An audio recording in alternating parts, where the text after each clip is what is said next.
에그버트와 어부. 편안하게 눈을 감고 자신이 세상에서 가장 중요하다고 생각하는 공작 아들 에그버트를 상상해 보세요. 에그버트는 자신은 얼마든지 버릇없이 굴어도 되고 누구한테나 명령해도 된다고 생각했어요. 그러던 어느 날 친절한 어부 덕에 중요한 깨달음을 얻었죠. 어떤 깨달음을 얻었는지 잘 들어보세요.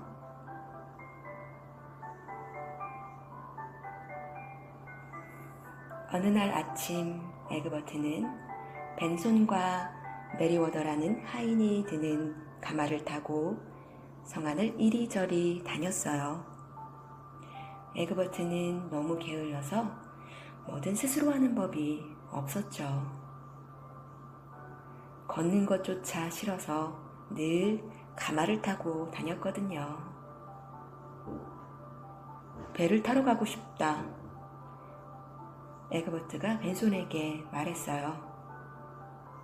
하지만 도련님, 폭풍이 몰려온다는데요.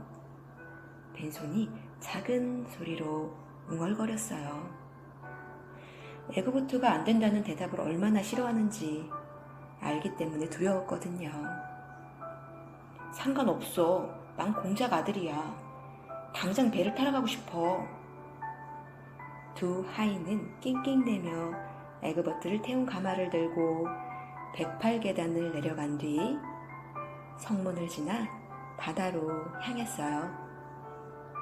흔들리지 않게 조심해. 에그버트가 투덜거려도 두 하인은 묵묵히 가마를 들고 울퉁불퉁한 자갈길을 지나 항구로 갔어요. 하지만 에그버트가 끊임없이 불평하면서 더 빨리 가라고 다그치는 바람에 메리워더라는 하인은 화가 나서 견딜 수가 없었어요. 그래서 온 힘을 다해 가마를 밀어버렸죠. 물론 벤손도 가마에서 손을 뗐고요. 너도 고약한데 말버릇도 더는 못 참겠다. 메리워더가 가마 뒤에서 소리쳤어요. 에그버트가 탄 가마는 걷잡을 수 없이 언덕 아래로 굴러갔어요. 메리워더와 벤손이 화를 참지 못한 걸 후회하고 쫓아갔지만 가마는 결국 바다로 풍덩 빠지고 말았어요. 에그버트는 가마에 매달린 채 물 위로 떠올랐다 가라앉았다 했어요.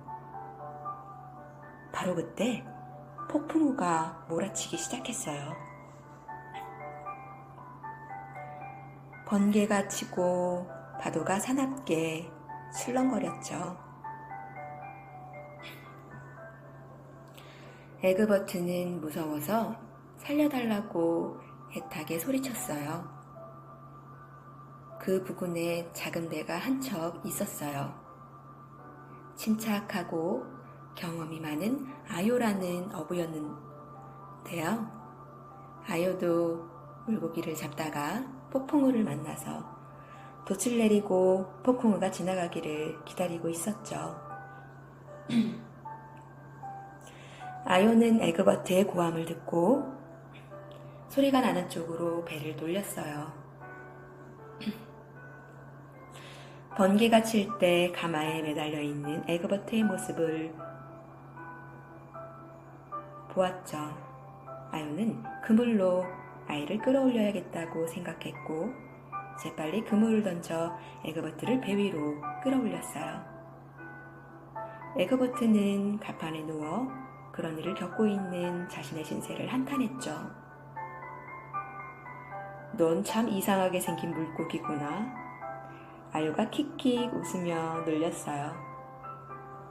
에그버트는 화가 치밀어서 저런 버릇없는 인간, 난 공작 아들이야. 감히 나를 비웃어? 하고 생각했지만 아무 말도 하지 않았어요. 문신이 있고 안대까지 한 아요가 무서웠거든요. 자, 내 몸부터 말리고 따뜻한 수프를 먹자. 아요가 장난으로 에그버트의 머리를 헝클어뜨렸어요. 에그버트는 속이 부글부글 끓어 빨개진 얼굴로 또 생각했어요. 하찮은 어부의 손으로 감히 나를 만지다니. 폭풍우가 지나가고 아요의 배가 무사히 항구에 닿았어요. 에그버트는 고마워하는 척 웃으려고 했지만 잘 안 됐어요. 웃음을 지어본 적이 거의 없었거든요. 고맙다는 말을 할 때는 어색해서 속이 메스꺼울 정도였어요. 그래서 기어 들어가는 목소리로 덧붙였죠. 내가 공작이 되면 후하게 보답을 하겠습니다. 성으로 돌아간 에그버트는 자신이 지혜롭게 머리를 쓰고 뛰어난 수영 실력을 발휘해서 살아난 것처럼 떠벌렸어요. 하지만 에그버트가 머리를 쓰는 일은커녕 몸을 쓰는 일이 전혀 없다는 걸 아는 사람들은 수군거렸죠. 어딜 걸어서 가는 일도 없는 내가 수영은 무슨. 그 다음 해 공작의 항구 근처를 지나던 아요는 성에 들러 자신이 구해준 어린 친구가 잘 지내는지 만나보기로 했어요. 그 무렵 에그버트는 돌아가신 아버지의 뒤를 이어 공작이 되어 있었어요. 아요가 성을 방문하기로 마음먹은 날 에그버트는 성 안에 시원한 그늘에 누워 발 마사지를 받고 있었어요. 그러다 덩치 큰 아요가 언덕을 올라오는 걸 보았죠. 아하, 저 버릇없는 인간이 보답을 바라고 오는 모양이군. 나를 구해줬다고 떠벌리기 전에 내가 먼저 없애버려야지. 에그버트는 검은 마음을 품고 호위 병사에게 소리쳤어요. 저놈을 잡아라. 아주 나쁜 도둑놈이다. 저놈을 잡아서 지하 감옥에 가둬라. 감히 에그버트의 명령을 거역할 수 없는 병사들은 시키는 대로 아요를 잡아서 두 손을 묶고 지하 감옥으로 끌고 갔어요. 그날은 마침 성 앞 광장에서 장이 열리는 날이어서 많은 상인이 과일, 채소, 향신료, 싱싱한 생선을 팔고 있었어요. 식품점을 하는 파울로는 친구인 아요가 쇠고랑을 찬 채 끌려가는 걸 보고 병사들에게 어디로 데려가는지 물었어요. 지하 감옥으로 데려가는 중입니다. 아주 나쁜 도둑놈이래요. 한 병사가 대답했어요. 말도 안 되는 소리. 내가 잘 아는 사람인데 더없이 정직하고 점잖은 친구예요. 파울로가 소리쳐 항의하자 사람들이 모여들었어요. 그 중에 아요를 아는 사람들이 꽤 있었죠. 향신료를 파는 마리오가 아요는 세상에 둘도 없는 친절한 사람이에요. 라고 말했어요. 금 장신구를 만드는 니노는 아요는 누구든 도와주는 사람이에요. 라고 했어요. 생선장수 클로드는 난 죽어도 아요를 믿습니다. 에그버트 공작의 목숨을 구해준 사람이 바로 아요예요. 라고 소리쳤어요.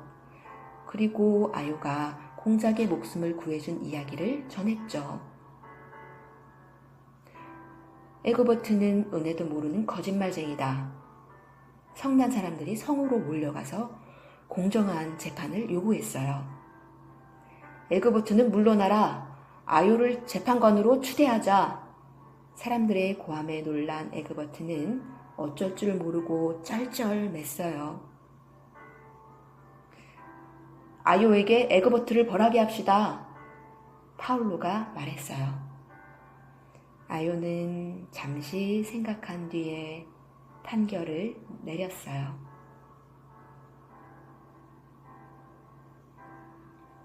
에그버트는 1년 하루 동안 어부로 살아야 합니다.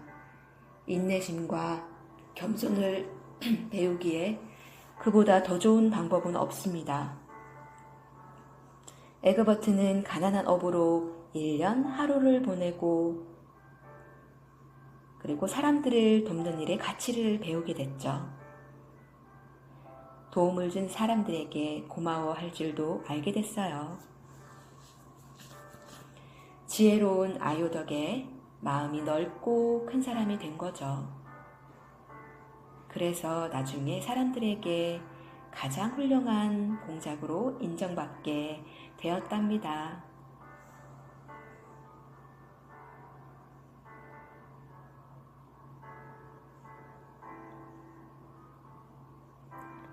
아무리 중요한 사람이라고 해도 누구나 다른 사람들의 도움이 필요하답니다. 다른 사람들의 도움과 우정을 얻기에 가장 좋은 것은 친절하고 관대한 말이에요.